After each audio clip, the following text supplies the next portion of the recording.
উনকে মন খারাপ করে আসুকে, একটা অফিস গেছেতে কি হচ্ছে, টাকা থাকলে আরো 10টা অফিস আসবি।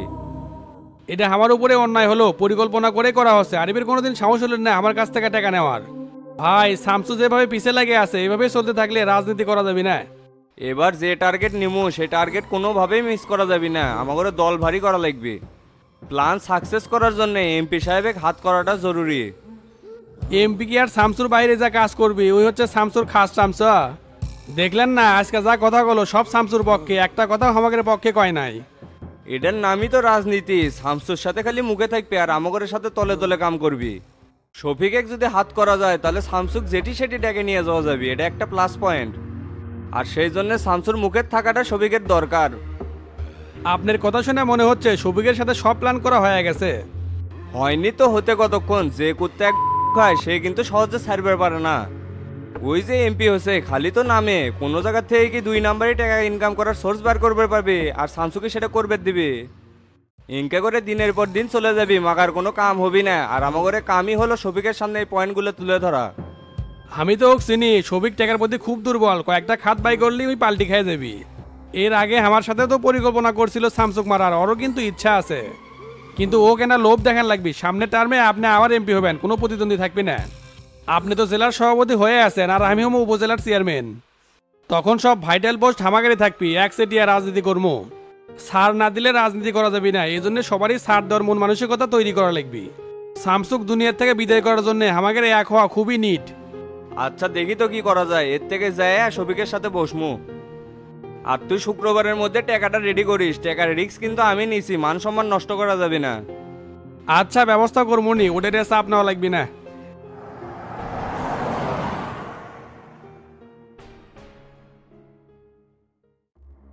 কি ব্যাপার সুবেদার সাহেব, কোনো আপডেট তো দিলেন না, মেলা দিন পার হয়ে গেল। স্যার আমি তো সুযোগের অপেক্ষায় আছি, কিন্তু জেলের মতো কোনো খাম করা যাবে না। ওখানে প্রত্যেকটা স্টেপ পর্যায়ক্রমে মাপা হয়, আর কোনো প্রবলেম হলে তার দায়ভার আমার উপর আসবে। তাহলে কেমনে হবে, ব্যাপারটা তো গোলার কাটা হয়ে গেছে, টাকা আপনিও খাইছেন আমিও খাইছি। এখন হাবিব সাহেব তো বারবার আমার কাছে ফোন দিয়ে আপডেট চাচ্ছে, আমি তো কোনো উত্তরই দিবার পারতেছি না। স্যার আমি তো আপনার জন্য সর্বোচ্চ চেষ্টা করতেছি, কিন্তু সুযোগ না হলে তো কাম হবে না। চারপাশে সিসি ক্যামেরা আছে, হুটহাট করে কাজ করলে জেল সুপারের কাছে ধরা পড়ার একটা সম্ভাবনা থাকে। তবে তবে কি কোনো উপায় আছে নাকি? একটা উপায় আছে স্যার, যেদিন ওই হাজিরা দেওয়ার জন্য বাইরে আসবি সেদিনও খাবারের মধ্যে বিষ দিয়ে মেরে ফেলে দেওয়া যাবে। এই সুযোগটা যদি কাজে লাগান তাহলে ডাক্তারে মেরে ফেলে দেওয়া সম্ভব হবে। ঠিক আছে, ওনার হাজিরা কবে সেটা আমাকে জানান, আর আমি দেখতেছি কি করা যায়। আর আপনার সাথে যে ডিল হয়েছে সেটা জানি কেউ না জানে, যে কোনো সময় ঝামেলা হতে পারে, এমনিতেই অনেক সমস্যার মধ্যে আছি। ঠিক আছে, কেউ জানবে না। আর আমি এখান থেকে যাই আপনাকে জানাচ্ছি হাজিরার ডেট কবে। তবে স্যার আপনার যে বদলির কথা হয়েছিল সেটার কি হলো? ওটা ঠিক করছি, আপাতত বগুড়াতে আছি, তোমাকে যে কাজটা দিলাম সেটা ঠিকঠাক মতো করো। ওকে স্যার, আমার উপর ভরসা রাখতে পারেন, ইনশাল্লাহ আপনার কাজটা আমি খুব দ্রুত করে দিতে পারবো। আচ্ছা উঠলাম তাহলে, আসসালামু আলাইকুম। ওয়ালাইকুম আসসালাম।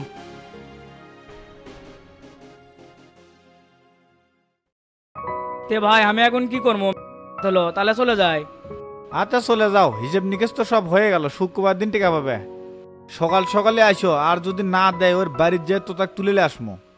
আচ্ছা আসমনি, তবে মাঝখানে যদি আপনি না থাকলেন নি তাহলে আমি এই টাকা কোনোদিনও তুলবার পারলাম না নি। তো তার হাবিব যে বাসটা পাশে তাতে আপনার নাম সারা জীবন মনে থুবি। বিশ্বাস করেন ভাই, দিনের পর দিন ওর পিছনে আমি ঘুরছি, শালা আমাকে পাত্তাই দেয়নি। এবার জায়গা মতো আছি, কাজ 100-100 হয়ে গেছে ভাই। এই অফিসটা কিন্তু আজকে থেকে আপনার, এখন আপনারই হ্যান্ডেল করা লাগবে। তোমার যদি লাইনে কোনো লোক থাকে ভাড়া দাও, আমার কোনো আপত্তি নাই। বসার জায়গা আমার 3-4টা আছে, এডেলে প্রায় লিচ্ছি না। আপনি এটি বসবেন, টুকটাক মার্কেটে কোনো ঝামেলা হলে আপনি দেখবেন, তাই আমি চাই যে আপনি এটি বসেন।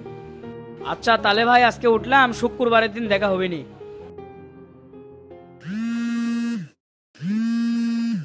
গুরু কিংবা ফোন দিছে, দেখি রিসিভ করি তো কি কয়।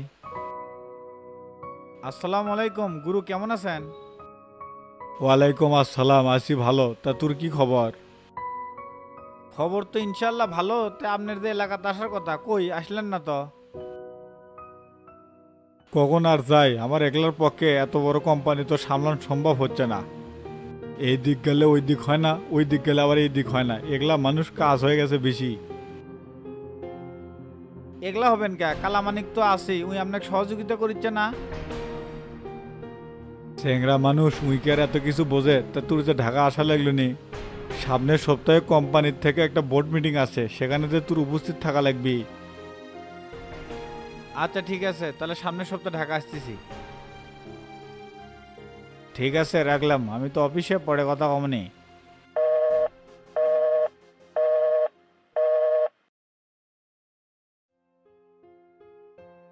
গুরু ফোন দিছিল ঢাকা যাওয়া লাগবে, তে হাসপাতালে কাজ করদূর রে?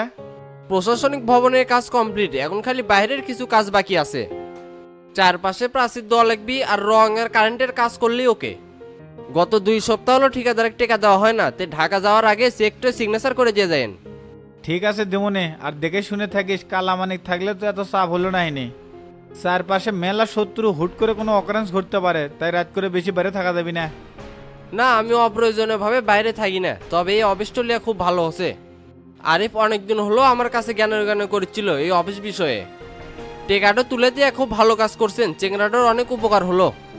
ন্যায্য টেকা পাই তুলে দিছি, যতদিন বাঁচমো ন্যায়ের পথই থাকবো। তো তা হাবিব, অন্যায়ভাবে কোনো মানুষের কাছ থেকে 2 টাকা মারে খাবি, সেটা শামসুব বেঁচে থাকতে সম্ভব নয়। মানুষের জন্য রাজনীতি করি, নিজের জন্য না। সাধারণ মানুষজন পাশে আছে, এটাই তো বড় পাওয়া। এখন থেকে বগুড়া শহরের রাজনীতি পরিচালনা কর্ম এই ঘর থেকে। রাত করে না বসলে রাজনীতি হচ্ছে না। তুই একটা কাজ করতো, ভান্ডারি হোটেল থেকে খাবার নিয়ে আয়, খাইয়ে দিয়ে উঠি। আচ্ছা, আনতেছি।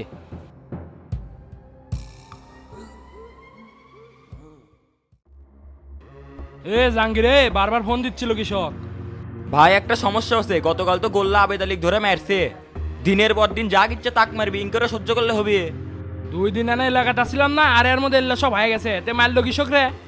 ওই যে দোষ একটাই, ওর থেকে ভালো নিবি না আপনার থেকে নিবি, এটা কৃষক করলো, সেই জন্যই মারছে। নিজের টেকাতে ব্যবসা করে, এরকম করে নির্যাতন করলে এলাকার টেকা যাবে?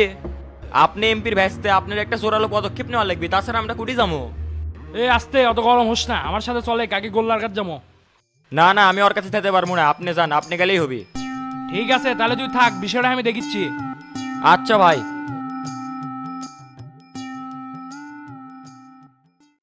কি ব্যাপার হাবিব, হঠাৎ বাসাতে আসলে? কোনো এমার্জেন্সি নাকি? তেমন কিছু না, একটু গুরুত্বপূর্ণ আলাপ আছিল। ও আচ্ছা, তে দাঁড়িয়ে আছো কা? বসো। আচ্ছা বসতেছি।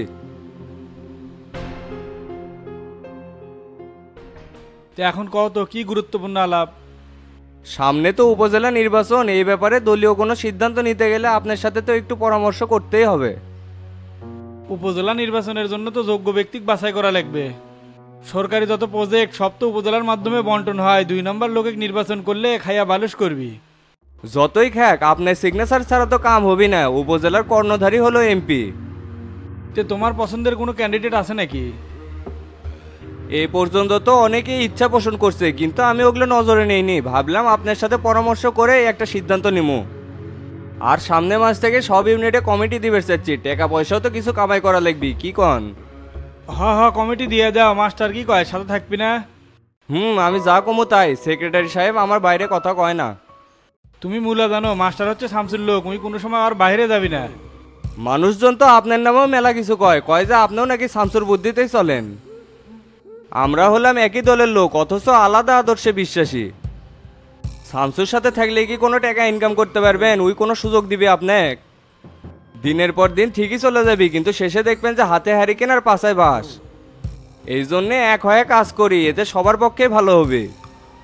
এক হবার চালে কি হওয়া যায়, অনেক বাধা আছে, সময় সুযোগ আসলে আমি সব কমু নেই। যেটা বাধা মনে হচ্ছে সেটা ছেটে ফেলে দেন, তাহলেই তো রাস্তা ক্লিয়ার হয়ে যায়।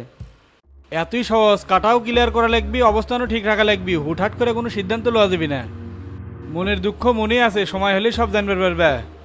তুমি আপাতত উপজেলা প্রার্থী নির্বাচন করো আর প্রত্যেকটা ইউনিটে কমিটি দিয়ে দাও। ঠিক আছে ভাই, আজকে তাহলে উঠলাম। আসসালামু আলাইকুম। ওয়ালাইকুম আসসালাম।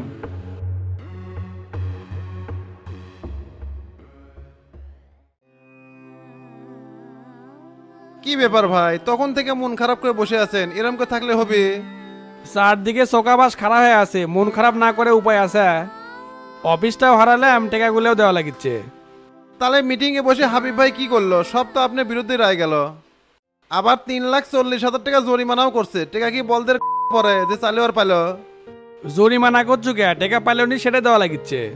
মিসাই এক কথা কয়েন না যান, 5 বছর আগে থেকে টাকা পাচ্ছে, তখন তো অস্বীকার হলেন না, এখন স্বীকার হলেন কে? তে দিবেন দিবেন কিস্তির মাধ্যমে দিলেই তো হলো নি, তা না একবারে দেওয়া লাগবে। হাইরে ফান্দের তুলছিল। আপনি বারবার করলাম পার্টি অফিসে বসেন, তা না বসে শামসুর বাড়িতে বসলেন। ওটি ওর মুখের উপর কিছু কথা যাবে? শক্ত একটু পাল দিল, দুইজন বেকা হয়ে চলে আসলেন। সময় যখন খারাপ যায় ছোট ভাইরাও জ্ঞান দেয়, সেই হাল হচ্ছে আমার। ধৈর্য ধরেন, আল্লাহ একদিন ভালো সময়ের মুখ দেখাবে। পুরান বগুড়া বিল্ডিং দেখতে যাবার চাচ্ছিলেন, ওটি যাবেন নাকি? যাওয়া লাগবি। তা ওই বিল্ডিং থেকে লোকজন কি বের হচ্ছে? গত মাসে তো নোটিশ দিয়েছি, ওটি তো ভাড়াটিয়া নাই, আছে মেসের ছাত্ররা। ওরা আবার আজিজুল হক কলেজে রাজনীতি করে, যেই চোটপাট দেখলাম বাসা আবার ছাড়বিনি। ধেরবে, ওই বাসার মালিক হলাম আমি, আমার কথা শুনবি না? ম্যাচের মনিটর কে রে? বাড়ি মহস্তান, নাম রিয়া, তাই বলে আজিজুল হক কলেজে ভিগেল নেতা। কয়েকদিন আগে সাত মাথায় দেখা হয়েছিল, টাচ দিলাম, তাই তো কোনো পাত্তাই দিল না। আমি বগুড়া জেলার জনতা পার্টির সাবেক সেক্রেটারি ছিলাম, ওই রকম রিয়াদ মিয়াদেক দুই সাইডে পাশায় দিলে না সব সিটে সিটে দৌড় মারবি। আপনি ভালো করেছি নে, তারপরে কোনো বেল দিচ্ছে না, ওই আবার এমপির খাস লোক। তো আগে ওই রিয়াদের সাথে দেখা করে আসি, দেখি ওই কি ভিগেল হয়ে যাচ্ছে। আচ্ছা চলেন।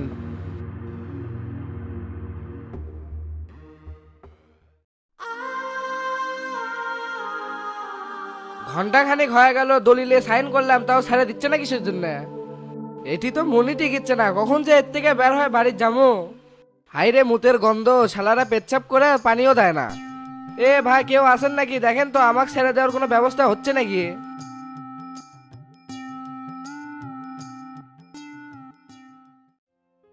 রাব্বির থেকে যে 5 শতক জায়গা লিখে নেওয়া হলো, ওই জায়গার রেট কত?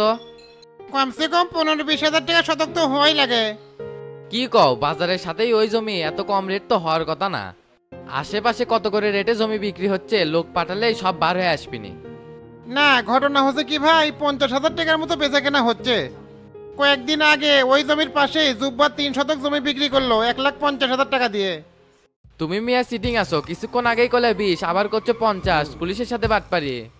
জমির দলিল আমার কাছে থাকবি, রাব্বিক ছেড়ে দিচ্ছি, জমি বেচে তোমাকে 1 লাখ টাকা দিয়ে দিবো।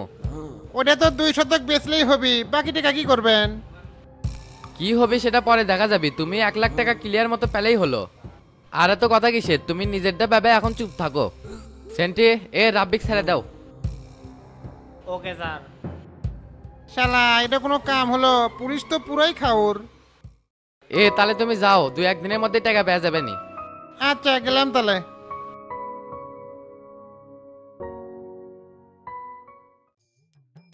ভাই এগুলা কি শুনেছি আপনি নাকি আবেদ আলিক ধরে মারছেন? আপনি কে আত নষ্ট করবার গেছেন? আমাক বলেই তো অকপাটা মাঠ চড়ালামনি। ইচ্ছে করিচ্ছে তো কি এখন ধরে চড়াই? এই শালা তো কি কাজের সময় কল দিলে পাওয়া যায়? রাত এখন গভীর হয়ে গেছে, কোত্থেকে বেন খায়া দে এটি আসছে যে ভাই তো এটি আছে, এখন বাড়ির যাবো। শালা তোক যেদিন ধরমু না একবারে ছিলে লবণ লাগে দেবো, তুই যা জ্বালান জ্বালাচ্ছু হামাক। এনে কোনো কথা বলেন ভাই, ওল্লা খাওয়া দাওয়া আমি কবে জানিয়ে দিছি। এখন ডাল দিয়ে ভাত খাই আর সোজা পথে হেঁটে বেড়াই। ডাল দিয়ে ভাত খাস আর সোজা পথে হেঁটে বেড়াস না, তাহলে জাহাঙ্গীরের সাথে তোর এত কিসের পুতুর পুতুর? প্রায় দেখি কথাবার্তা কোষ। আমার তো মনে হচ্ছে হামাগরে গোপন কথা তুই যে অক্ষয়ে দিয়ে আসিস, তাছাড়া তোর সাথে তোর এত পীড়িত হওয়ার কথা না। কে কন ভাই, এই মিজানের গায়ে বেইমানের রক্ত নাই? আপনি আমাকে জেল থেকে বের করছেন, আপনি টানে কোনোদিন বেইমানি করবো না। টুকটাক ওর সাথে একটু কাটছিলাম, সেই সুবাদে একটু সম্পর্ক, তাছাড়া এর বাইরে কিছুই না। ওইটুক সম্পর্ক রাখারও দরকার নাই। নেক্সট টাইম যেন ওর সাথে তোক না দেখি। চ বাড়ির চ, অনেক রাত হয়ে গেছে। আচ্ছা ভাই চলেন।